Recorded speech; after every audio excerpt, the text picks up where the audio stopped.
Venezuela'daki saldırılar sonrası ülkede olağanüstü hal ilan edildi. Öte yandan Amerika Birleşik Devletleri Başkanı Donald Trump, devlet başkanı Maduro ve eşinin yakalanarak ülke dışına çıkarıldığını açıkladı. Dış politika yazarı Hüsamettin Aslan bizlerle. Kendilerinden konuyu değerlendirmelerini rica edeceğiz. Hoş geldiniz hocam. Hoş bulduk, iyi yayınlar diliyorum. Sağ olun. Amerika Maduro'yu nasıl yakaladı? Özellikle bu kadar kısa bir sürede 30 dakikalık bir operasyondan bahsediliyor. Nasıl bu kadar kısa bir sürede yakalayabildi? Arka planında gizli bir anlaşma ya da bir darbe söz konusu mu? Sizden dinleyelim. Evet, öncelikle teşekkür ediyorum. Venezuela zaten 3 aydır deniz ablukasında, son 1 ayda da hava ablukasındaydı. Yaklaşık bir 10 gün kadar önce de fiilen Amerika Birleşik Devletleri dünyadan izole etmişti Venezuela'yı. Ülkeye giriş çıkışlar sadece karayoluyla yapılabiliyordu. Bu denklem içerisinde zaten ardıl ve ölçeğin ve tansiyonun sistematik bir şekilde yükseldiği bir döneme girdiğimiz bir safhada gerçekleşti bu operasyon. Ancak bu operasyon şifrelerini biz Nobel ödülü alan Machado'nun ülkeden çıkarılış şeklinde zaten anlayabiliyoruz. Çünkü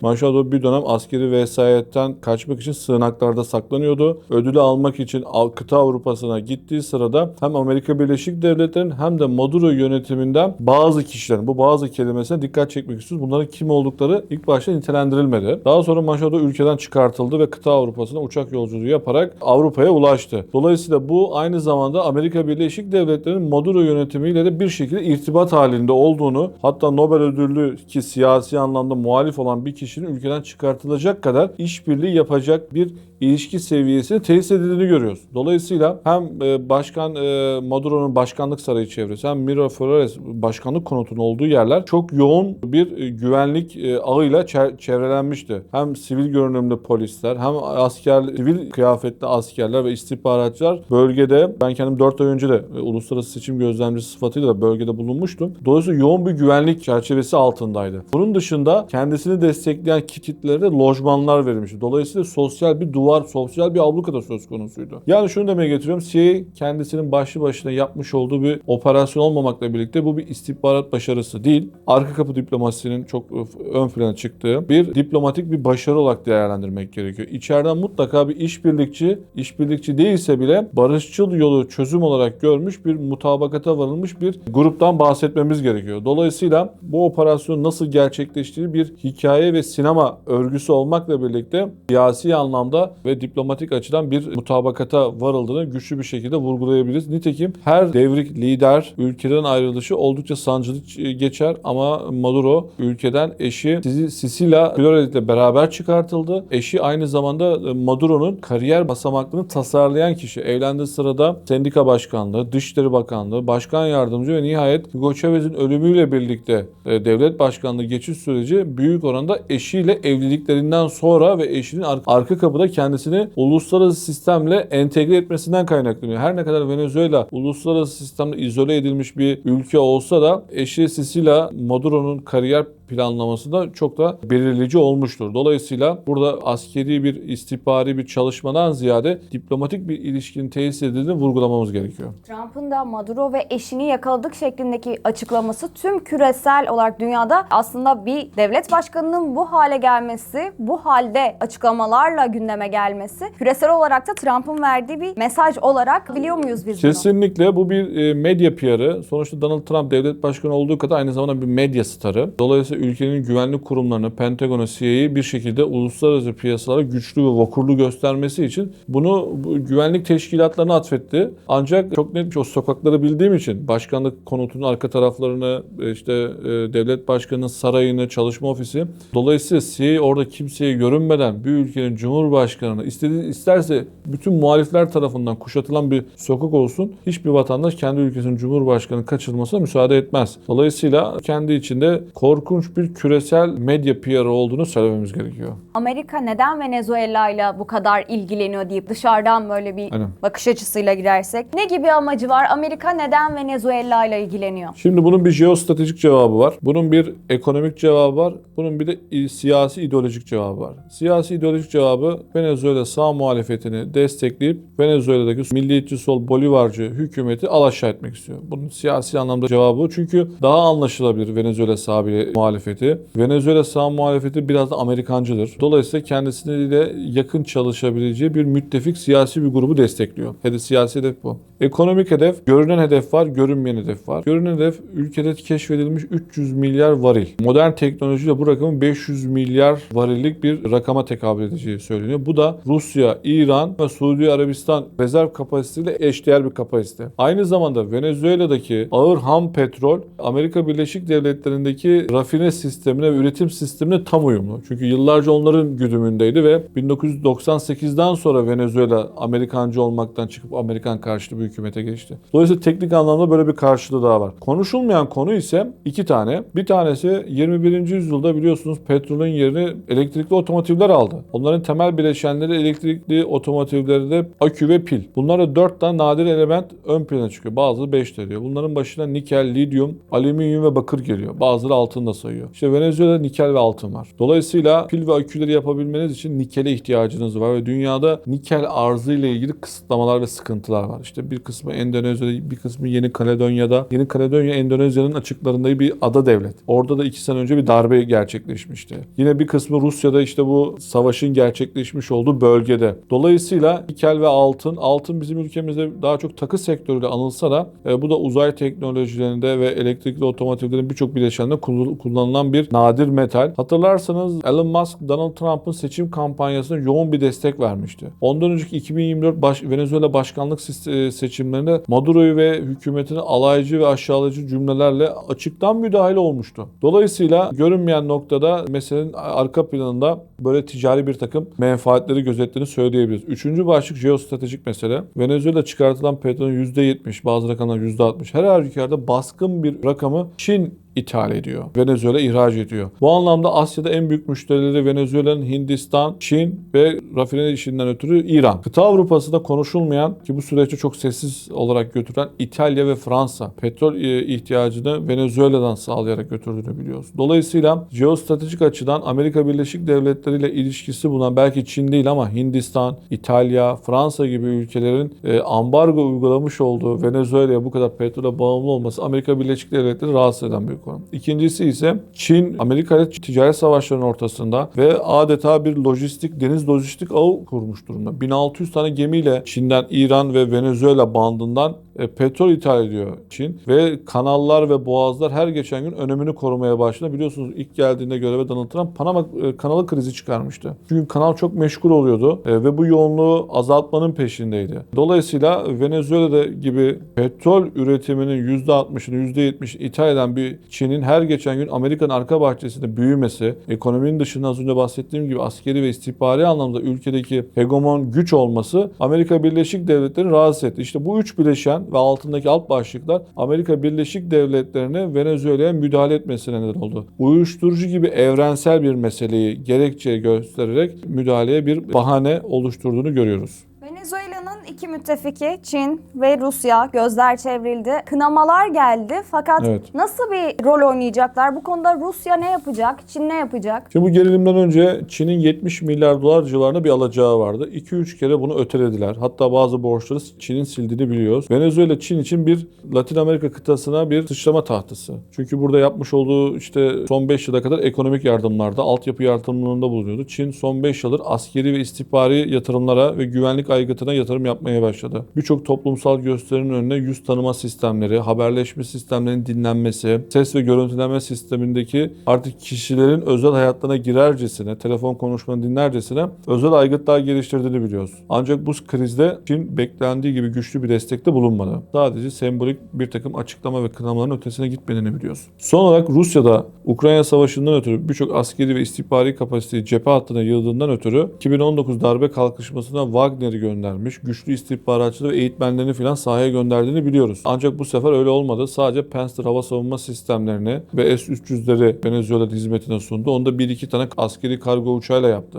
Bunun dışında bir askeri danışmanını Belarus'tan ve Rusya cephesinden alarak Venezuela'ya gönderdi. Bunu da halk milislerini harekete geçirmek için yaptı. Çünkü Rusya büyük oranda işte Rus parlamentosu Duma'da ve Venezuela Kongresi'nde geçen bir anlaşmayla, stratejik bir anlaşmayla hem kendi alacaklarını garanti altına aldı hem de petrol ve askeri yatırımlarıyla ilgili uzun vadeli anlaşmaları Kongre ve Venezuela parlamentosunun onayına sundu. Dolayısıyla meşruiyetini yitirmiş bir devlet başkanı yatırım yapmamanı bilecek kadar olgunlukta da bir devlet politikasını izlemekle birlikte son 10 gün önce de diplomatların ailelerin bir kısmını geri çektiğini biliyoruz. Burada Rusya ve Çin gibi temel müttefiklerden ziyade Venezuela sistemi ayakta tutanın Küba istihbaratı, Küba devleti olduğunu biliyoruz. Bunun da kendi içinde bazı pragmatist kazan kazan prensiplerine dayandığını, ideolojik referansın büyük oranda ülkelerin kendi âli menfaatlerini daha çok ön plana çıkardığını görüyoruz. Burada somutlaştıracak olursak Küba Venezuela'dan bedava petrol alıyor. Bunun karşılığında Kübalı doktorları ve sağlıkçıları, ki dünyaca ünlü bir sağlık sistemi vardır Küba'nın. Kübalı sağlıkçıları ve doktorları, eğitimcileri Venezuela halkın hizmetine sunarak Venezuela'da hem bir istihdam sağlıyor hem de Venezuela'nın bolivarcı, devrimci siyasi hükümetinin sosyal politikana katkı sağlıyordu. Dolayısıyla Rusya ve Çin'den ziyade Venezuela'da destekleyen, belirleyici olan aygıt Küba devletiydi, Küba istihbaratıydı. Nitekim son 10 güne kadar da Küba istihbaratının yoğun bir şekilde Maduro'yu desteklediğini ve son ana kadar direnmesi konusunda yer yer tehditlerin Amerika medyasında biz referansla öğreniyorduk. Toparlayacak olursak Rusya ve Çin güçlü bir şekilde Maduro'yu desteklemedi. Sebebi de meşruiyetinin halk tarafından yitirilmesinden kaynaklanıyordu. Peki Venezuela'da şimdi ne olacak? Ne yaşanacak? Rejim değişikliği ne öngörüyorsunuz? Evet, Venezuela'da bu konuyla ilgili birçok seçenek ve senaryo söz konusu. Öncelikle bir rejim değişikliği beklemiyoruz. Ama hükümet değişikliği zaten Maduro ülkeden çıkartıldığı için zaten kaçınılmaz. Burada en güçlü aday Başkan Yardımcısı Delcy Rodriguez. Abisi de kongrenin başındaki Kongre Başkanı Jorge Rodriguez. Konuyla ilgili hem New York Times'tan Washington Post'ta birçok atıf haber yapıldı. Geçiş sürecinin bu kişiler tarafından yapılmasıyla ilgili. Çünkü Venezuela sağ muhalefeti Amerika ile organik ilişkisi olmakla birlikte ülke yönetiminden 20 yıldır uzakta. Bürokrasiye çok yabancı. Bunun dışında diyelim ki tamamen ülkede siyasi anlamda sivil siyaseti etkiledi. Sivil siyaseti koruyabilecek bir askeri silahlı yapı söz konusu. Ülkedeki tek silahlı yapı Venezuela Silahlı Kuvvetleri. Bu da büyük oranda Maduro'yu destekledi. Hatta Maduro'yu orada tutanlar onlardı. İşte şu anki İçişleri Bakanı, bir önceki Savunma Bakanı Cabello, şu anda mevcut Savunma Bakanı Lopez büyük oranda orduyu domine ediyor. Aynı zamanda Venezuela bir generaller çöplüğü. Generaller enflasyonu yaşanıyor ülkede. 150 bin civarında askeri var. 2000 tane general ve amiral söz konusu. Oysa 1 milyondan fazla askeri olan Çin, Rusya, hatta Amerika Birleşik Devletleri'nin bile 1 milyondan fazla askeri var. 150 civarında generale sahip. Yine Çin'in ve Rusya'nın, ki Rusya şu anda savaş halinde, general sayısı 50 ile 70 arası. Dolayısıyla bu general enflasyonu geçiş sürecinde 3 aşağı 5 yukarı genel çerçevesini sunuyor. Askerlerle işbirliği yapmadan Amerika Birleşik Devletleri bir kez geçiş sürecini yönetemez. Bir general 10 günde, bir haftada yetişmediğine göre ve bir generalin gelişim süresi ancak 15-20 yıllık bir takvimi içerdiğinden ötürü ülkede silahlı kuvvetleri yönetebilecek erk yine Maduro'yu destekleyen kitle olduğunu görüyoruz. Dolayısıyla geçiş süreci kuvvetle muhtemel hem muhalefet bileşenlerinin kabul edeceği ya da onların isteyeceği hem de mevcut askeri yönetimin kabul edebileceği sosyalist bolivarcı kitlenin bir karışımı olacaktır. Ama ülkede çok fazla siyasi türbülansları çokça duyabileceğimiz yeni bir döneme girdik. Bir kere bunu net bir şekilde söyleyebiliriz. Olası kötü senaryo ise bir Venezuela-Suriye örneklerinden bahsediliyor. Şimdi Venezuela'nın doğa yapısı gür ormanlar, derin akarsu vadileri, engebeli araziye sahip. Bu anlamda silahlı bir mücadelenin yapılabileceği doğal koşulları ortaya koyuyor. Bu anlamda Vietnam ölçeğiyle ilişkilendiriliyor. Derin orman örtüsüne sahip olmasına ötürü. Ancak ben Suriye gibi bir siyasi türbülans bekliyorum. Bir iç savaştan ziyade eğer Amerika Birleşik Devletleri 15 bin asker değil de 50 bin, 100 bin asker Venezuela'yı yarsa işte biz o zaman bir iç savaştan bahsedebiliriz. İşte o da koşullar Suriye'yi andırır. Orada karşılıklı bir iç savaş, ordu içinde bölünme tasarlandığından ötürü bir iç savaştan bahsedebiliriz ama ben ne Vietnam örneği ne de Suriye örneğini gerçekçi bulmuyorum. Ben silahlı kuvvetleri memnun edebilecek siyasi bir geçiş sürecinin tasarlanacağını, ülkede büyük oranda yine bir şekilde askerlerin dediğinin olacağı ama Amerika ile bir ortak mutabakatın gözetileceğini bekliyorum. Maduro ile ilgili siyaset belki bitti ama askerler açısından varlıklarını buraya borçlu oldukları için sonuna kadar direnecektir. Çünkü tek geçim kaynakları hükümet, hem sivil kadrolardan maaş alıyorlar hem de askeri anlamda işlerini, mesleklerini icra ediyorlar. Bu anlamda emekli olduktan sonra bile muazzaf askerler işte havalimanları yönetiminde, deniz limanları, sınır kapıları, bazı kamu bankaları, havalimanı yönetimlerinin tamamında askerler söz konusu. Dolayısıyla askerler hem bu geçim kaynaklarını kaybetmemek için hem de olası bir Amerikan yanlısı hükümetin hesaplaşmasından korktukları için, yani yargılanmadan korktukları için bir şekilde Amerika ile ortak yolu bulmaya çalışacaklardı ya da güvence isteyeceklerdi, ama Amerika bu anlamda güvenilir olmadıkları için ideolojik bakış açılarından ötürü ben ihtiyatlı bir geçiş sürecinin devam edeceğini, rejimin düşmeyeceğini ama ülkede siyasi türbülansında devam edeceğine dair bir kısır döngüyü resmeden bir analize, değerlendirmeye sahibim. Yani saldırılar devam etmeyebilir diyorsunuz. Bu Saldırılar devam etse bile rejim değişmez. Bu anlamda Amerika Birleşik Devletleri saldırı seçeneğini çok fazla masaya getirmeyecektir. Bir şekilde arka kapı diplomasiyle askerlerden onları tatmin edecek işte para ödemeleri, maaş ödemeleri, bir takım vaatlerde bulunarak sağcı hükümetin iktidar olmasını sağlayacak. Aynı zamanda Venezuela'da Çin'in hegemon olduğu petrol üretimini bir şekilde Amerikalı şirketlerin rahat çalışma koşullarını yaratacak düzlemi Venezuela Silahlı Kuvvetleri'ne kabul ettirecektir diye düşünüyorum. halktan bahsettik ki sosyolojik olarak incelersek siz daha iyi biliyorsunuz, yerinde gördünüz.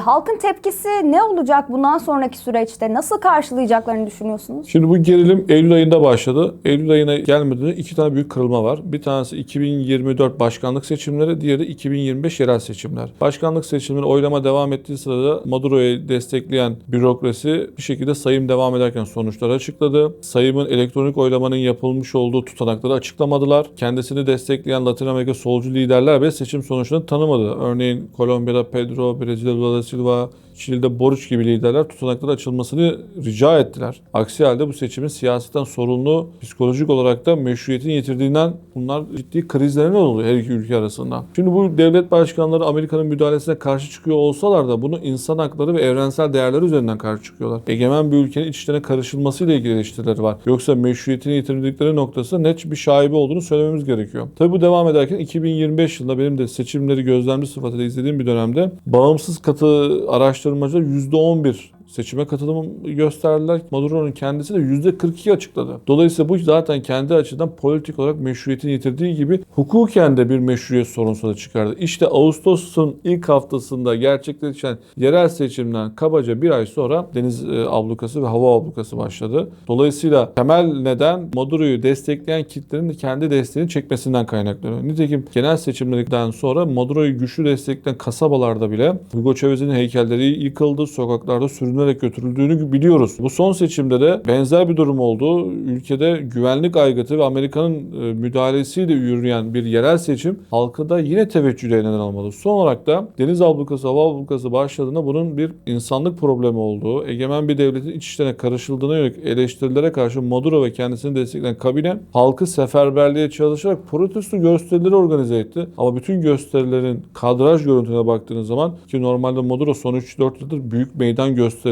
ve meydan mitingleri yapamadığını biliyoruz. Sebebi de katılımın düşük olmasından kaynaklanıyor. Bağımsızlıklarından ötürü yapılan yürüyüşlere de ne yazık ki katılım beklendiği gibi sağlanmadı. Birçok kamera görüntüsü yataydan çekilmiş halde gösterildi. Kalabalık insanlar algısı, kalabalık bir kitlenin kendisini desteklediğine dair bir uyanışa neden olmaya çalışılsa da bu zorlayıcı medya çalışması da başarısız olduğunu görüyoruz. Son kertede Noel kutlamalarının, yılbaşı kutlamalarının hemen akabinde de halkta öyle bir tedirginlik falan yoktu. Herkes kendi günlük hayatının işleyişine devam ediyor. Klasiktir, medya çalışmalarında ya da savaş bölgelerinde bir operasyon vesaire olduğunda marketlerde falan stoklar biter ya da kapalı kalırdı. Böyle bir şey Venezuela'da şu an için yok. Marketler falan açık, gıda sorunu yok. Dolayısıyla bu toplumun yaşanan süreci elit içi bir kavga, seçkinlerin bir koltuk kavgası olarak gördüğünü gösteriyor. Taraflar birbirlerine güvenmemekle birlikte Maduro yönetimin toplumu bir şekilde uyandırma ile ilgili çalışmalarında boşa çıktığını söyleyebiliriz. Hocam ağzınıza sağlık. Çok teşekkür ediyoruz vaktinizi ayırdığınız için. Ben teşekkür ediyorum bu konuda konuşmamıza fırsat verdiğiniz için.